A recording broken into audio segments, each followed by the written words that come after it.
other pilots in here. I mean, instructor pilots. The chief cameraman is Captain Rurik here. Yeah, Captain Rurik is the chief cameraman. Well, that's, yeah, he's laying down sleeping. And then we got David G. Where are you? Are you back there someplace? The short guy. Yeah, why don't you stand up? That's our mechanic. He's the one that fixes your airplanes. And he's very diligent about it. Don't laugh. He is. Okay. All right. Tonight we're going to be, John's going to be doing the presentation, so you don't have to watch me or fall asleep with me or something like that. But we do have a certain way we do stuff here, and one of those is new people. Do we have any new people in here?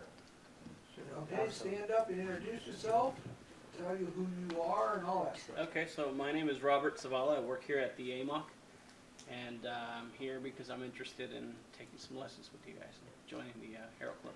Okay, who's your instructor? I don't have one yet. I haven't signed up He yet. hasn't joined yet. Is that right? Not yet. Oh, I'm going not to. yet? Oh, okay. He came in the other day. Watch out, they'll stumble over themselves getting to you. Really? Yeah, they will. Yeah. Okay, anybody else? Hi, I'm Paul Birchall. I'm not a pilot. I'm the new air traffic manager here at March. I work with James Marimoto over Okay. there for that. So any questions reference the tower and radar facilities, I'll field those. Yeah. Don't stumble over yourselves and get over to him. So, yeah. We don't complain too much. Okay, anybody else? Mike Charney, I joined in January, first time I got here on time, so Yes. been taking lessons with John here for the 2 months. All right. And you don't have much further to go, do you? Just got to find an evaluator. Yeah, yeah, a good one, one that'll pass you, right? John should do that. All right, anybody else? I can't see real well, so I can't. Or should see Massey, he shows up about once every 6 months. And then of course, you've got Hart's here. And he's ready for his That's check. good. Glad you're here. Okay, the next thing we usually do is new pilots and new ratings, and that includes solos and first-time solos and things like that. Stand up. Say what you did. Let's see, is Emily here? Well, I don't see Emily, no. Okay. She Yeah. owes us a shirt. Yes, I know she does, yeah. Has anybody done anything? Now, I know there's been, what, 2 solos at least within the last month? Yeah, the colonel back here did a solo at Yes. the last meeting. He just said he was late. Yeah, didn't you? I thought you did. Well, So, soloed and finished all the private pilot requirements. So. okay. That's good. Now, you have to understand, he's in the Marines, he's a lieutenant colonel, and he's a backseater in F-18, so he's got some little bit of experience. So he's been 5 weeks and he's ready for his check ride, guys.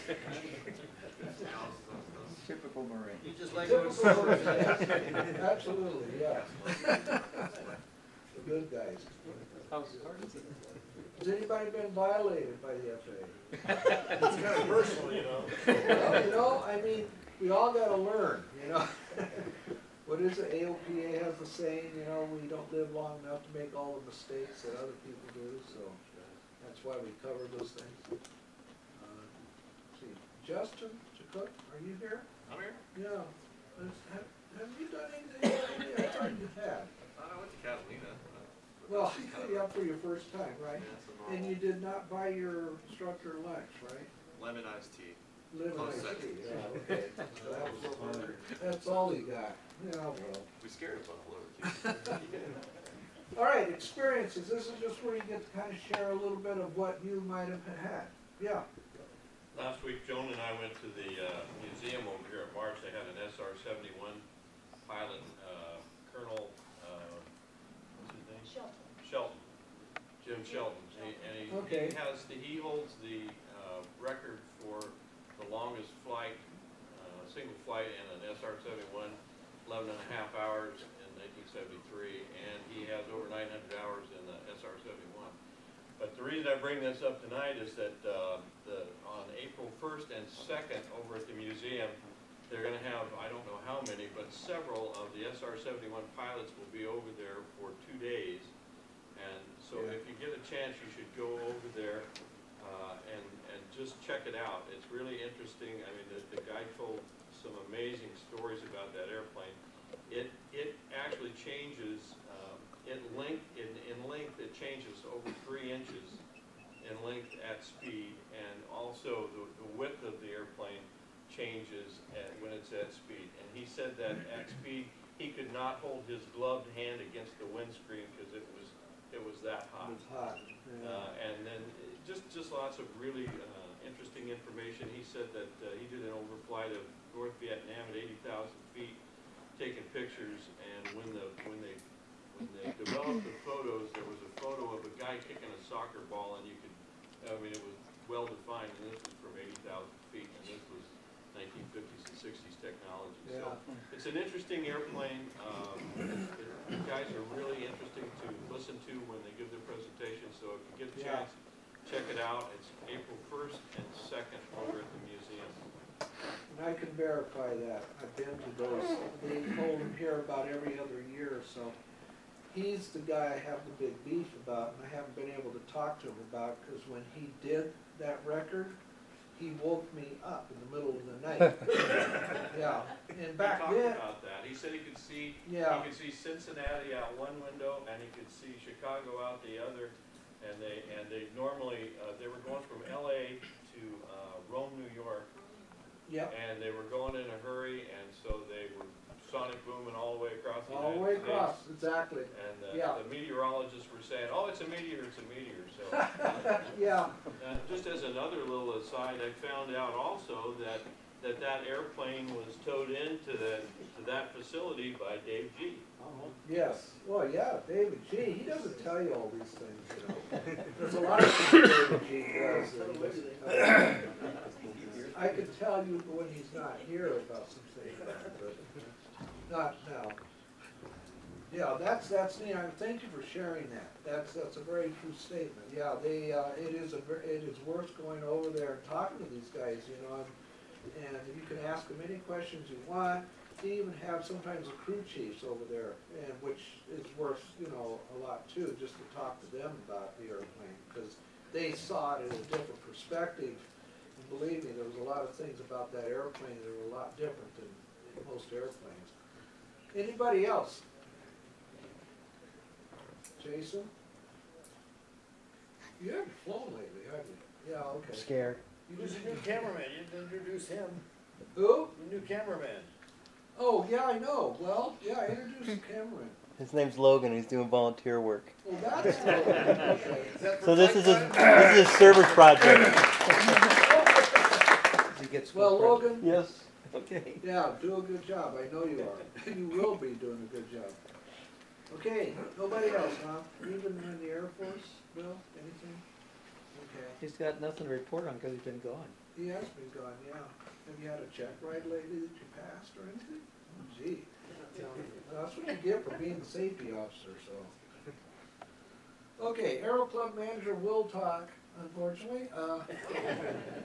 The next one is no USOPs. I'll just quickly go through that. And then, Bullprint, that's what Bob calls it. I don't know if that's really the title, but we'll find out. John's got a good presentation coming. Oh yeah, propeller safety. I might try to throw that in there. A lot depends on where we're at in time. Okay, Air Club manager, don't be too long. Almost looks like mine. Real quick here, a couple things.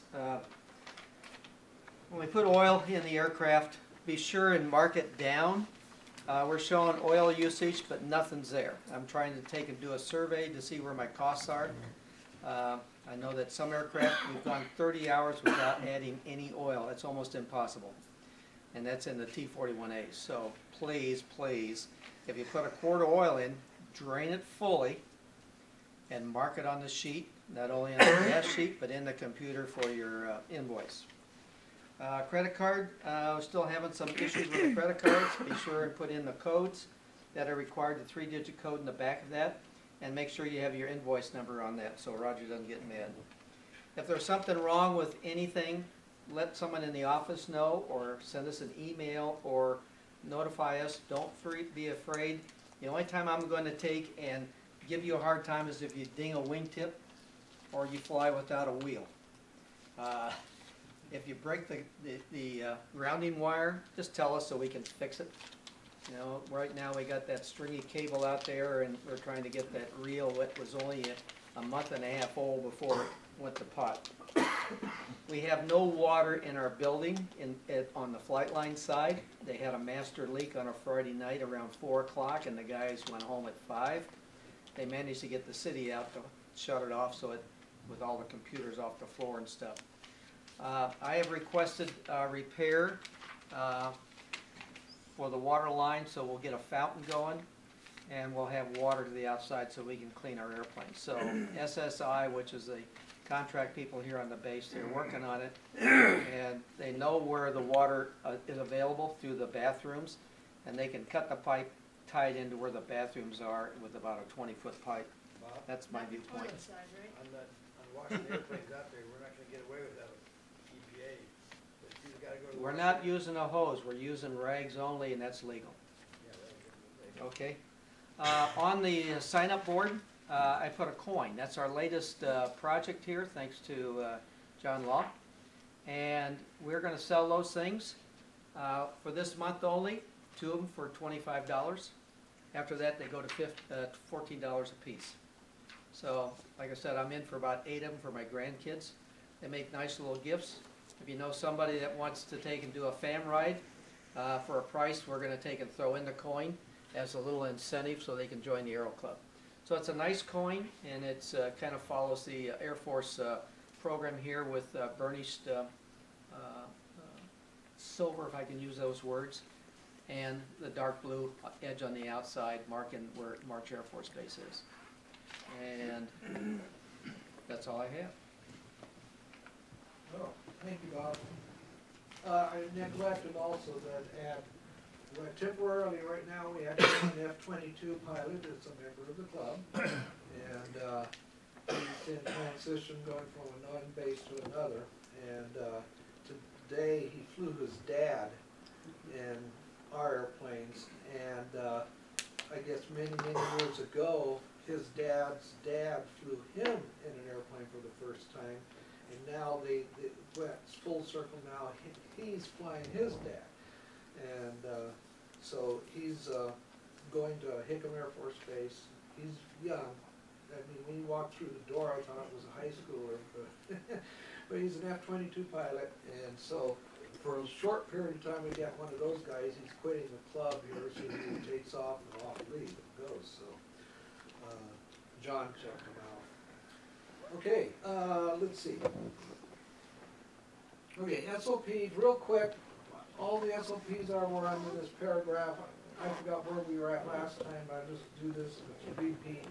Everybody needs to know this. Those who are clearing officials know this stuff. Clearing officials basically have to have 200 flight hours or above. And so some of you who have 200 hours and above, we do need help. John Reed is the ops officer in charge of this program.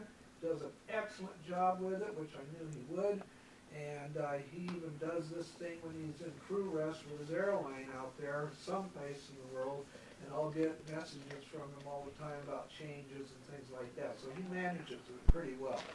The more clearing officials we have, that means that you only have to do 1 weekend for a quarter, or 6-month period actually. So also too, the big plus about clearing official is that you can sign yourself off with the flight plan. You don't have to go through Bob, me, or one of the instructors. You can sign yourself off for the flight. That's what a lot of people become clearing officials for. And then of course, you know, you learn about how everything works in the office.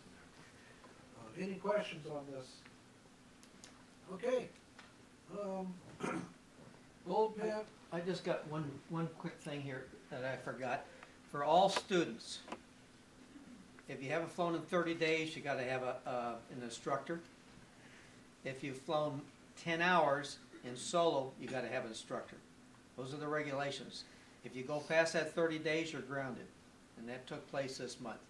So I want to just remind all of the student pilots that you have restrictions set down by the Air Force that we have to comply with, not with the FAA, it's the Air Force regulation. Okay, I don't think John needs an introduction, I think everybody knows who he is. I'll let you go ahead and take over on that, since it's your.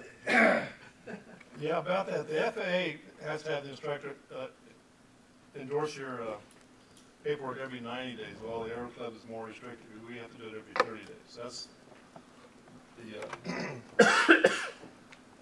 behind that, I guess, is the word, anyway.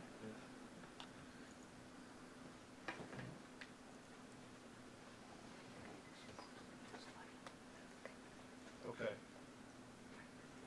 This is, Bob, did you want to introduce this? It was, Oh, I can. What happened to the film here over there? what happened Okay, to you just, something you touched just now, it went to clear. All turned down. Projector died. See, there you go. Uh, John. Is that the fan? Yeah. Okay, something about, it says bold Bob print. So, I had to do my refresher for Bonanza, and so I did my online course versus going to the 2-day course. And now I'm looking for my instructor to do my 4 hours of training and check rides, and it gets me current again for another year. But I ran across this program and one other program which I thought was extremely helpful to understand a few things, and it would be helpful for the people here in the Aero Club in regards to safety to think about. And all I'm doing is, this program here is making you think about a few things, and as John goes through the program, I'm going to take and put my inputs into it a little bit too. So we'll get started here. Okay, anyway, bold print. And, Not sure how the 182 get in there, but it also pertains to Cessnas. just high wing and low wing. And so we're going to talk, we're going to talk mainly about low wing, but I guess we'll try to think about how it applies to high wing airplanes or Cessnas. And it does, if you think about emergencies that we're really talking about. It says bold print there on that first slide. You know, I learned in the Air Force, we call it a bold face. And if there's any military pilots in here, you know it's, yeah, bold face. You have to know it. If the Santa Val guy comes in there and says, right out the bold face, you better have it. It'd be so bold. Yeah, exactly. He crossed and I doubted, yes. Anyway. So this is just an example. Electrical fire, what's the main thing you're going to do there? Yeah, turn off the electric. That might be the one that's causing your problems there. Is that bold face? Yes. Bold print? Yeah. Whatever you want to call it. So, what's critical? What's just important? And if it's bold face, it's important. In other words, you better do it right away. It could save your life. It says save lives. That life might be yours. So, okay. Things that are not immediately life-threatening, I'll get the checklist out and follow the checklist.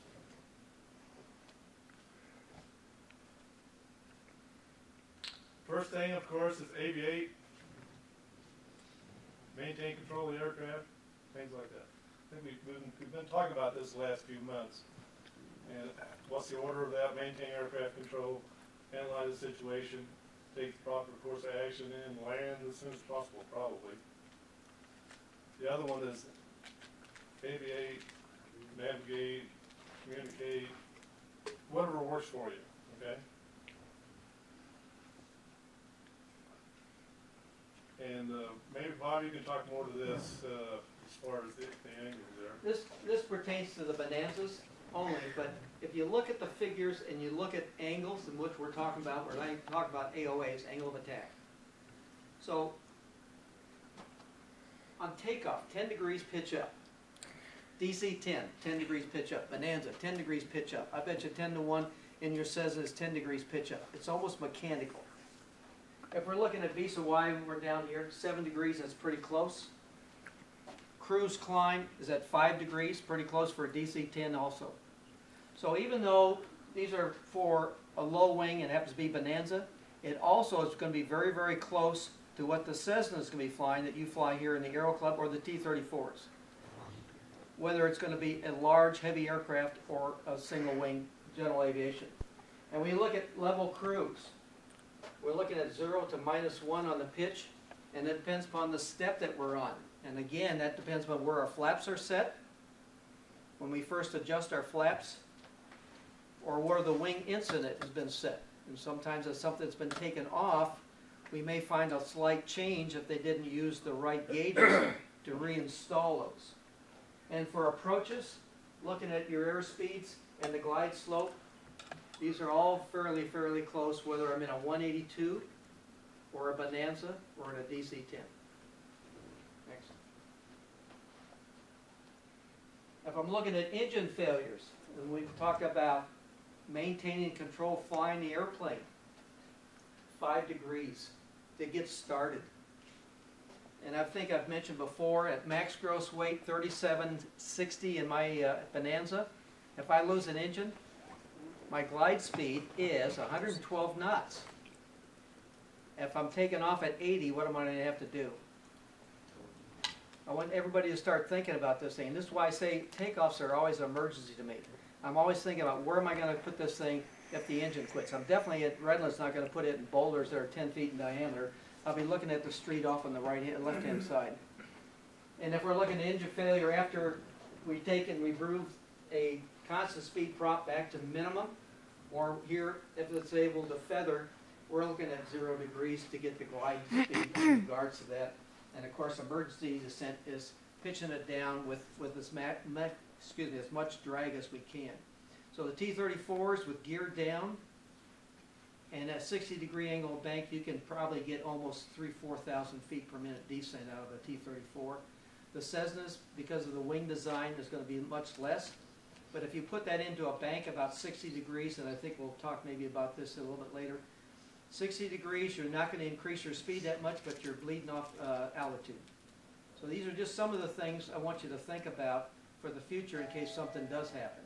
And each one of these is going to save you that you're going to be able to walk away, and that's what we hope we can do. Aim somewhere, yeah, I can't.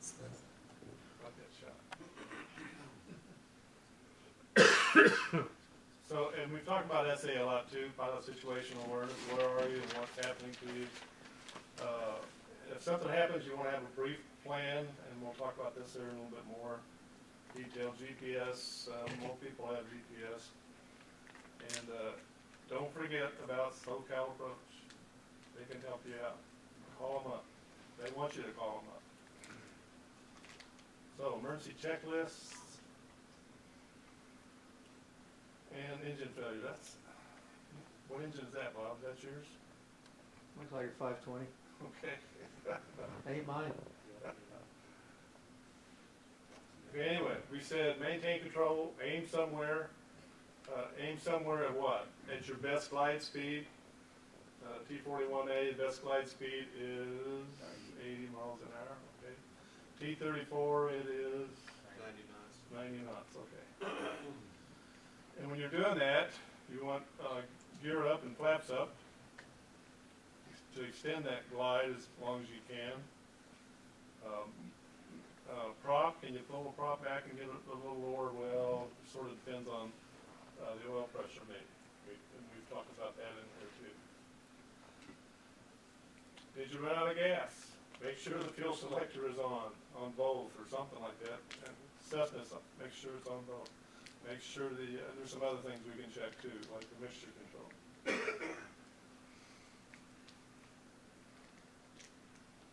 Charlie model is at the aux pump. Okay, do you want it on high? Well, the dash one says put it on low. On high, it could flood the engine. So I'm not sure about the wobble pump. I don't have one. Don't ask me about a wobble pump. All we want to talk about is the aux fuel pump. And interesting enough, about 67% of accidents are caused by something wrong with the fuel, whether it's fuel starvation or whether a pump has failed. We're going to cover that in the future for another safety meeting. Okay, so we maintain aircraft control, we set up our glide, set up minimum drag so we can extend our glide. Fuel selector, we've checked the fuel and the mixture, the aux pump on perhaps. How about the ignition switch? Take it to left, right, maybe it'll run on just one of the magnetos.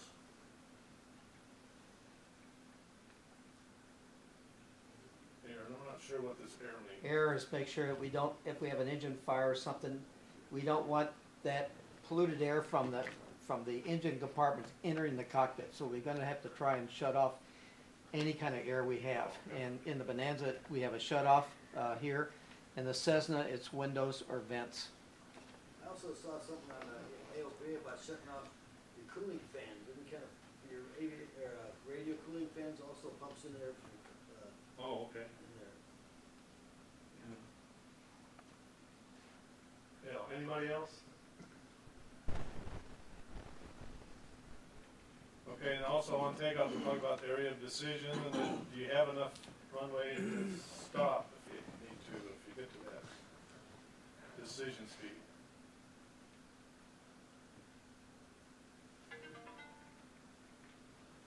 Okay, so some other failures, mechanical failures, of course, maintenance issues in the fuel system, ignition and oil system. That's why we tried the other mag switches, stuff like that, and of course, undetermined.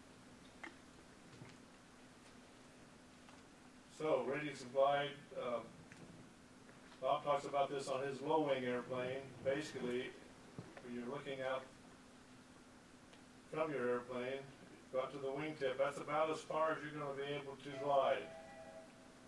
So look out that way, and all you see is city there. Look the other way, and maybe you can find something within that radius, if you will, that you can put the airplane down in.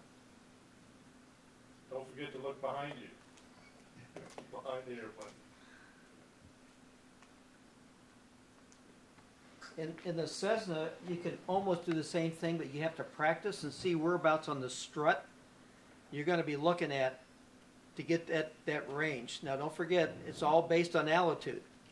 So the higher I go, the further I'll be able to glide. The lower I am, the less distance I'll be able to take and proceed in an engine out situation. So if you're at 1,000 feet, you're only going to get a couple hundred yards, maybe if you're lucky. Or if I'm at 5,000 feet, I may get 3-4 miles out of it. But that's a good range to look at for fields. Where am I going to go and put this thing down?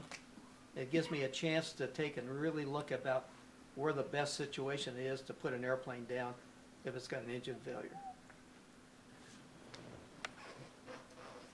Okay, now, don't forget, refer to the checklist if you have time. Okay, and Bob talked about the steep bank. What else? I think we've covered all this. Okay, then airspeed, VLO, that's your landing gear operating speed, Bob? Yes. Is that what you're talking about there? Yeah. For the V-tails and the A36 to 154 knots, T-34 is much lower. Yeah. But you can get I've been up as high as 5,000 feet per minute descent with my gear down, starting at 154 knots, dropping it immediately, and pushing it over with the prop all the way back at low pitch.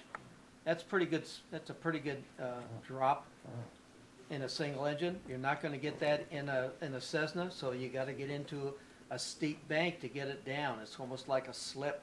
The other thing you can do is work on a slip on a Cessna. You get that thing into a slip, and you can start increasing your airspeed down, and keep the airspeed down, I should say, but drop the altitude quite rapidly. John. Now this brings up a point. Go ahead, Sorry. Carol. Is the slip any different in a Cessna than it is like a low wing, a Piper? It's still the same, isn't it? It's basically the same, yeah. The technique? Yeah. Just curious. Yeah. Thanks. Now, T-34, they do talk about if the terrain is real rough, you may want to land gear up. That's a personal thing too. If the, where you picked out where you're going to land, do you want the gear down? That's another thing to think about. Cessnas, we don't have that option, so, yeah. So, land without power, maintain control, aim somewhere, we've been talking about this. Check the fuel selector, mixture, brief your passengers.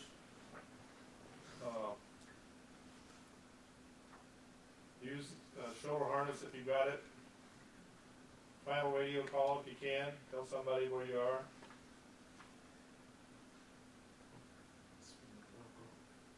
Remember the things you must do immediately. We're calling that boldface or bold print. And give you time to reference printed checklist perhaps. Let me just cover right here. Let me go back. The whole program is based on a couple things. Because a lot of, it doesn't make, I think both checks are different. When we go back and we look at this, and I've gone through the T-41A and the Charlie and even the 182, FAA allows the manufacturer to build their own emergency system. You don't find a whole lot of boldface. The airlines are completely different, and I think Mike will even agree. We got a red box around each one of those things, and we have to know those by heart. And so it's all pre-designated. But you yourself can take and highlight what you think is going to be important to keep you safe. And this is what this program is here. So when you get your checklist and you start looking at some of these things here, and you start taking each one of these down, take and highlight those with a highlighter or something to make you think about what's going to be important to you to keep you safe. So you can almost develop your own things that you believe is going to work for you. It's not that you can't follow a checklist, but hit the most important items to keep you safe and then work on your checklist. So take and highlight those items.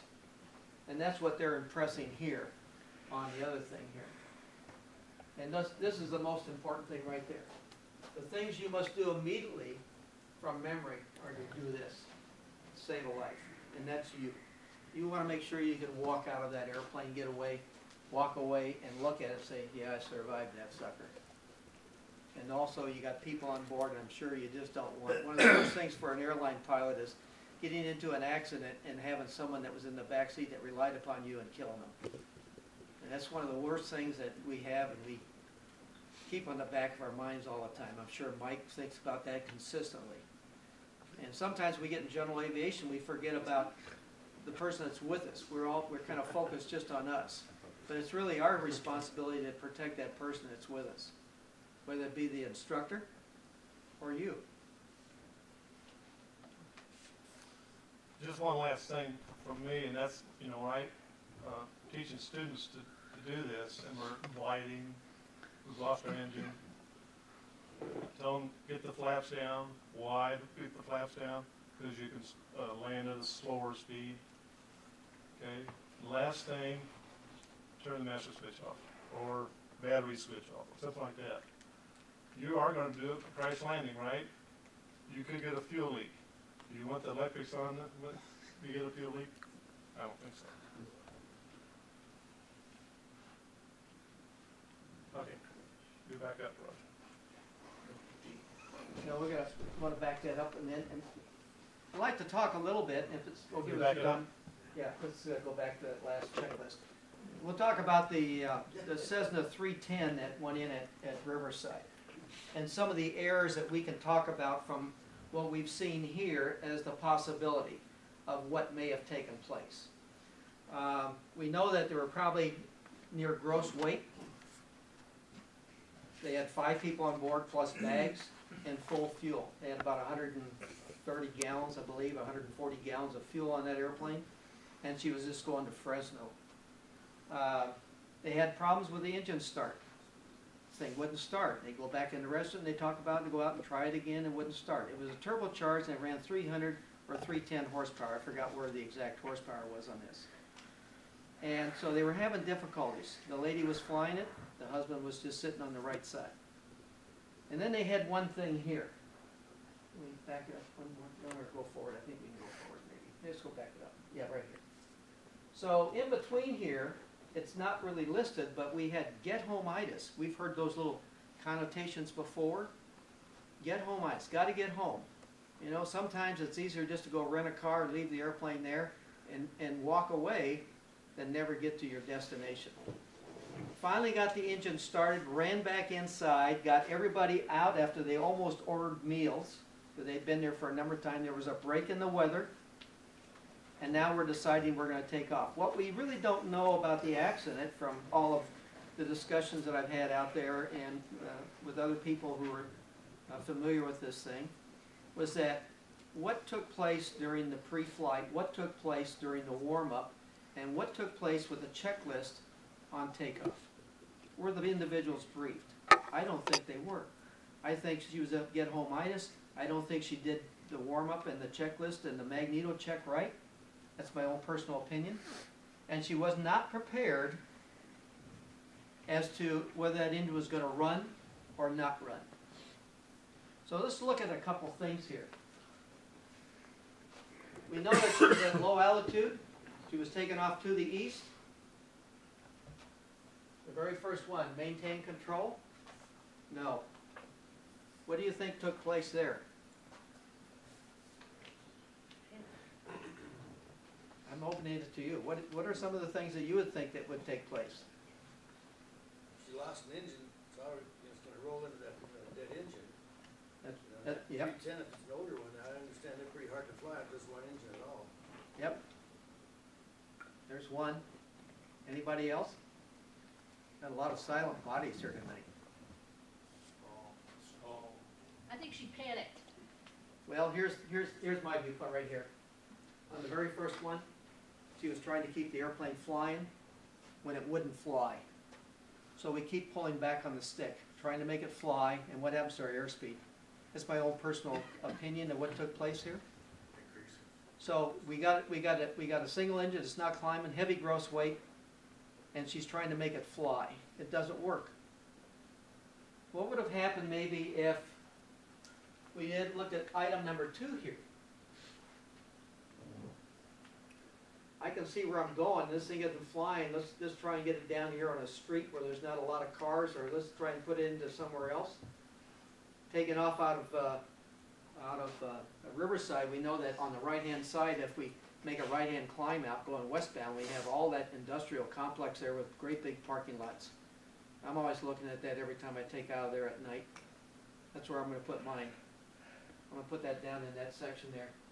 So already we've got 2 errors right here that probably she did not comply with. We're making the assumption. Because what proves next out of here, we don't know in this section here, the fuel selector, but she may have had a fuel problem with the one engine. We may have had fuel starvation, that's why I quit. So these 2 are related here. Did she brief the passengers? We don't know. Probably not. That's a good guess. What do you think, Richard? Any comments on there? I'm not familiar with the accident. I can't speculate, and I'm not gonna. Okay. Yes. That's a good answer. That's a good answer. She made no radio phone calls either. No radio calls that we know of in the last. So when you see some of the pictures of the aircraft, it's nose down and it's in a roll. It's in a spiral. To me, that's a stall. And they're lucky that the 2 people got out, although one has died since then due to serious burns and amputations to the legs. And she's still critically burned. And the adults and 1 daughter are gone. Her husband is dead. So we've lost 4 people out of 5 just because of bad head work. And it's really something we ought to think about, whether we're in a single engine or whether we're in a multi-engine. I just have a hard time stressing enough, and some people think I'm on a bandwagon, but I'll tell you something, guys, I do not want to sit at a long green table. I don't think you want to either. So if you see something and you don't like it, you know, it's always easier to say, I'm not going to do this. I've seen, I'll give you another example. Individual out of Torrance, lived in Palos Verdes, golf clubs. Day after Christmas, this happened in the 70s. They had to go golf-itis, I call it. They had to get to Palm Springs. We had an overcast. Banning Pass was pretty well occluded. And destination never got there. And they found the Bonanza, the golf clubs, and 2 dead people the following day.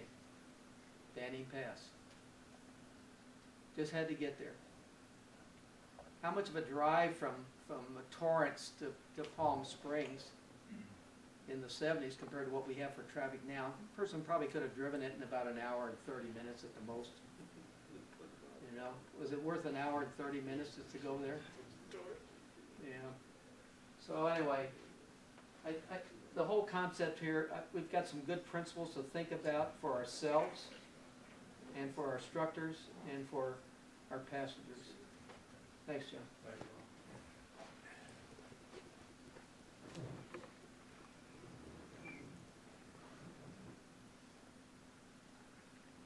Which one was these? Is yours?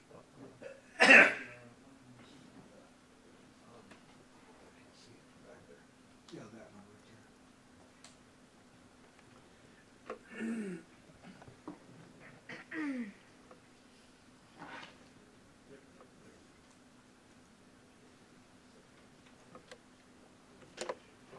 Okay, thanks, John.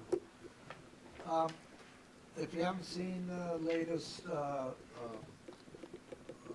safety ground that's from the Aero Club headquarters, the Aero Club safety officer for all Aero Clubs, it's on propeller safety. Basically, it's just don't walk the propeller while the engine's running. I was a little surprised when I researched this a little bit and found that there's a lot of people that get killed. It's funny too because, well, it's not funny, but it's kind of ironic. The best place to research this is to look at some of the job-related people that walk into propellers, and that's reported by OSHA. And that's where I found most of these accidents was on the OSHA side. That doesn't mean NTSB doesn't have it too. They do probably, but OSHA reports it. And a lot of them are like commuter airlines, pilots walking into their own propellers, passengers walking into propellers. There's well, companies who fly airplanes, or in one case, I read the article where the guy was, he worked for, I believe it's a mining company, and he flew his own Cessna for the company, and he would take, you know, people with him and stuff to go to these different sites for the company, and he tried to hand prop his own airplane, and don't know the exact circumstances, but it pretty much kind of killed him. Hit him right in the head and killed him. The big thing that I wanted to go really quick on is that, you know, it rides on a whirling propeller. Well, one of the things that happens, that's the zone that you shouldn't be around. What could happen? Real quick, loading and unloading the passengers while the engine's running. Is there a regulation on that? Yeah, Air Force regulations. You will not do that. You will shut your engine down when you on and offload passengers. Running out to the aircraft to bring something to the pilot. I have seen this a whole bunch of times. Somebody forgot something, going out there to hand it to the instructor or to the guy in the left seat. If that engine's running, then you need to not even attempt to go out there and do that. You know, at the worst case scenario, call on the radio or call the tower to call them or ground control to let them know that, there's somebody needs to talk to you. We used to have an individual who used to go out there once in a while and do it, you know, before the engine started. And that's fine, but the only problem is you don't know where they're at in the checklist. So even if the engine's not going, I'd still be very, very cautious. The best way to do it is just walk out and walk away from the airplane, off the left wing tip if it's just the pilot, and, well, even if you got an instructor in there, and make sure you walk just enough where they see you. And if they see you out there, you, as a pilot, if you're sitting in that seat, should shut down the engine and find out what it is they want. But whatever you do, don't approach that airplane with that propeller going. Maintenance during engine run. David does this a lot, but David has usually a couple people out there, 2 or 3 people watching this, make sure that somebody isn't going to walk up the airplane. That's something it's very critical. David runs engines quite often, off and on, but I know he takes the precautions to do that. If you're walking down to the maintenance place and you hear the engine running, you just best stay back until it's over. Don't try to walk up there and, hey David, you know, just don't try to do that. And then taxi. Be careful when you're walking from your airplane, let's say 03 November, and Jason, walking from that airplane into the shop, and 29 Foxtrot is moving out with John, and you don't hear it. You think it's impossible, but I'll tell you, if you get acclimated to noise, engine noises, sometimes you just kind of are dozing, you don't hear it. And they should see it, and you should see it, but you'd be surprised. If both parties don't see it, don't see you walking, including yourself, you're going to end up maybe getting there, you know, in trouble.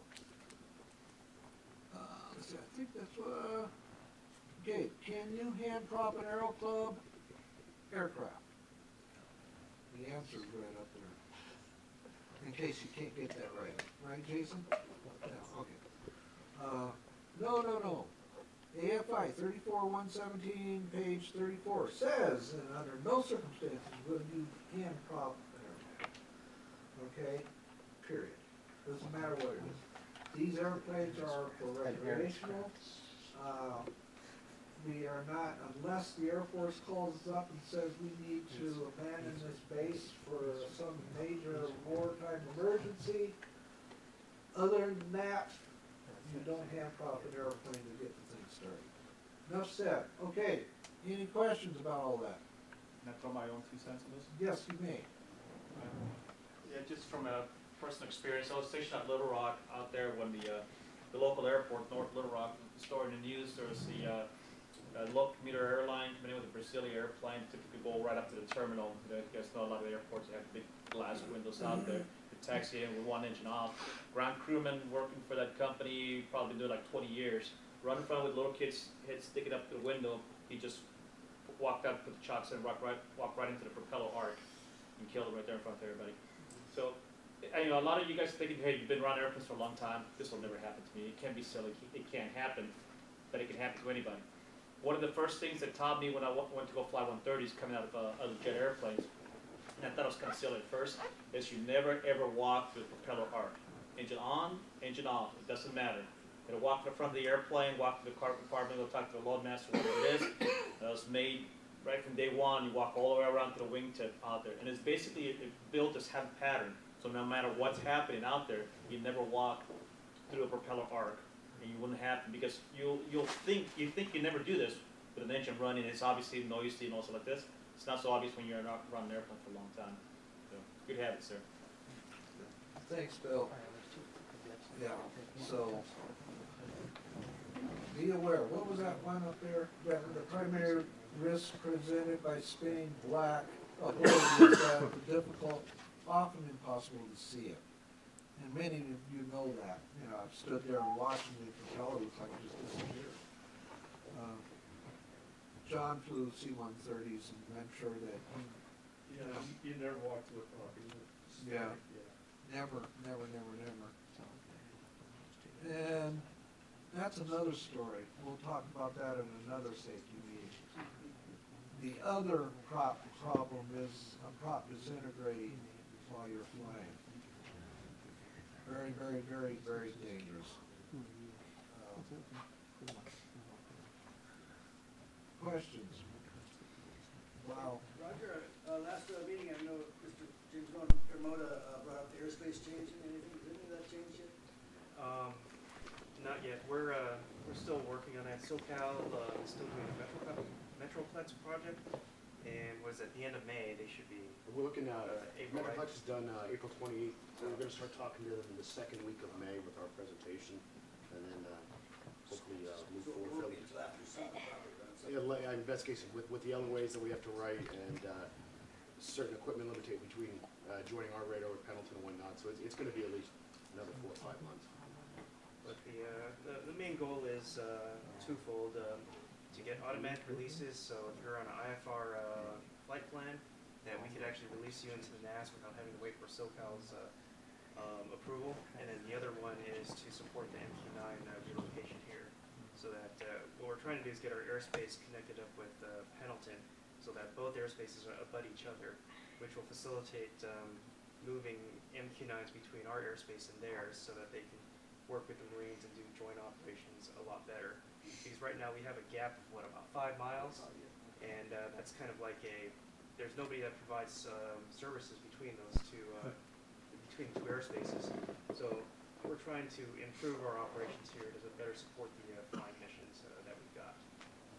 It'll give us better coverage with radar, and it'll lower, hopefully in the end, lower MBAs, better, and people going with stereo flight plans between the two locations. I mean, we're going to walk before we run, but that's the eventual goal. Yeah. So, but we've got a lot of things. It's high risk, but it's also high reward. So if they agree to it, we get all of our radars tied in, we get the voice communications put in, then this place will stand to benefit greatly from those changes. Is that more equipment than to also for US? It's radar feeds. We want to get Pendleton's feed and vice versa. We want to provide them our feed so that we have the same operating picture in either facility. And then we'll have the landlines that we can coordinate between each other directly and in real time. But in the end, it enhances flight safety because of, the actual radar coverage. It enhances overall safety as well as for our GA community because, we'll actually basic radar services and whatnot. Actually, we can see where we're going.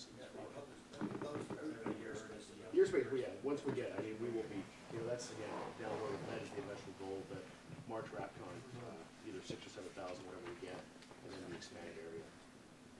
It'll drive another position as well, probably the RAPCON. Hey, real quick for you guys who haven't heard the futures here, the Reaper from the Guard just did the first touch and go at March here just a few days ago. So they're looking, according to the meeting today, they're thinking maybe by May they could be flying routinely out of here. So you guys be sharing your airspace down.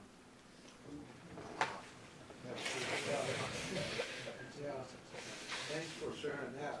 Yeah, because we weren't really sure. Anybody else? Anything else? It's 1 minute before, no, 3 minutes before. It's okay to get done early, Roger. It is? Yes. Oh, gee, really? Man. All right, okay. 18 April. What's that? Yeah, the setup sheet should be out there somewhere. Don't forget to sign it. That's an hour. Quantity, not quality.